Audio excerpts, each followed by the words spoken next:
This is Against Nature by Huysmans. It was published in 1884 and it follows a man who desires to depart from the modern world and kind of exist within his own internal passions.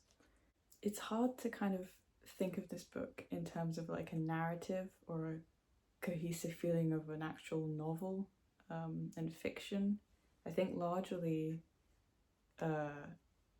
it's not entirely fiction in the sense that these are, real views on a number of topics that Huysmans explores. The book kind of works in a way of you existing in his mind almost. He encounters other people occasionally. He has servants and he frequents a brothel, but those characters are not real characters. They're not fleshed out. They're barely even described. They're just sort of like shadowy figures that surround him, but are far away.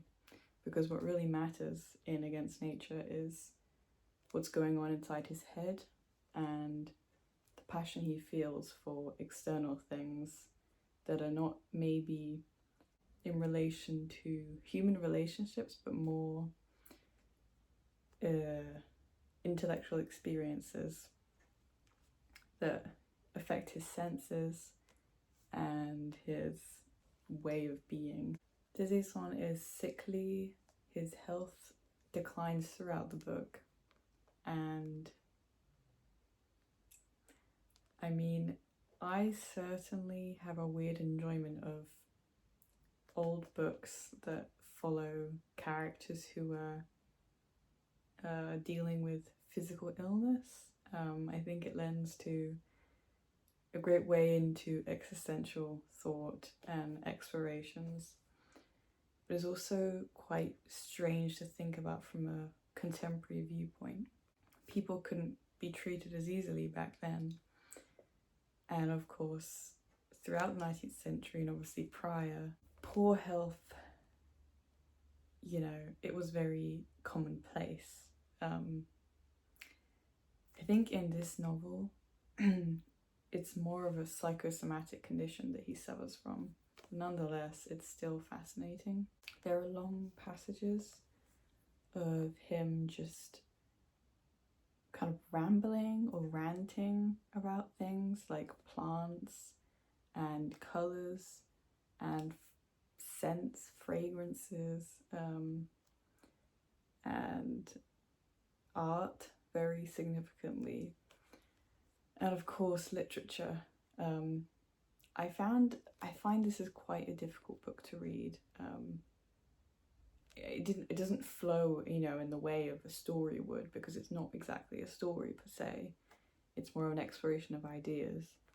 Of course, it does have an ending which feels, part of some story, but the events, there aren't clear events that happen. It's more very rich descriptions. I think it's very gorgeously written. Those descriptions are really beautiful. The imagery is really vivid. You really feel like you're inside his head and seeing the things that he's talking about and obsessing over. There's a beautiful passage that really, I think, is what elevated the book to a very high degree for me, was right towards the end, where he starts talking about literature and great French authors like Zola, for example, which speaks to me deeply. Just really wonderful paragraphs about the poetry of these authors and the innate desire to escape. I mean, the book is about a man who wants to escape through his pleasures and through his obsessive interests, which I think is a universal experience. I mean, it feels very of its time, but it feels also equally incredibly timeless. I mean, it really, I found it very moving. it's rare to come across a book that so perfectly explores that feeling of obsession. And it's also very sad. It's a very melancholy book, I found, especially when he talks about literature and kind of the weight of his own feelings about the world and his connection to these authors that their personalities are steeped in the pages of what he's reading. And just the experience of a reader and what that really means and how it does influence your real waking life. Though he clearly doesn't really have friends in his life in the book, he really talks about how he yearns for, works of art that will almost carry him through life as a friend, which I found quite profound in the way that he described it, knowing that this man is so isolated. I mean, I think some of the really heightened moments of just his living in excess, not all of it is the most interesting. I mean, especially in the first, the preface is great. When you get into the beginning of the novel, it's a little, it's hard to connect to, because I think most of us don't come from the kind of rich backgrounds where, well, of course, a rich background in the 1880s, living in some manor with all the money and time to live in a dream world. I found that the deeper meaning to a lot of those early passages weren't quite clear to me until about midway, and things started to really connect and make a lot of sense. It really was like the experience of reading this was very developmental for me. It was a very slow rise to brilliance, which often I find makes for the most memorable books. And with his desire for escape, there's also the longing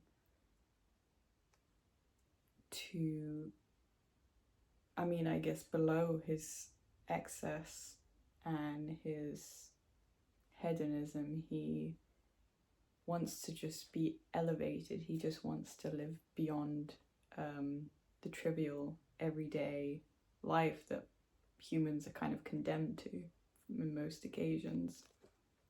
I mean, this man is very wealthy. He can do whatever he wants, really. He can travel to another country the same day that he decides to, and he can change his mind without any consequences. But yet he's still not free, and it kind of ends with him, I guess, realizing this, that he is trapped in this existence, because that's just kind of the reality of human life, perhaps. I think it could well be considered a boring book to many. There were certainly, with my struggles, I did find it dull at times, again, because I didn't feel the significance in what he was saying and what he was describing. So I wouldn't say it's the easiest book to dip into. I mean, it's not particularly long, but it is, the pages are just filled to the brim with listed descriptions and details, and it might come across a little maniacal, I think, a little bit crazy, which I enjoyed, but you have to kind of have an open mind, I suppose.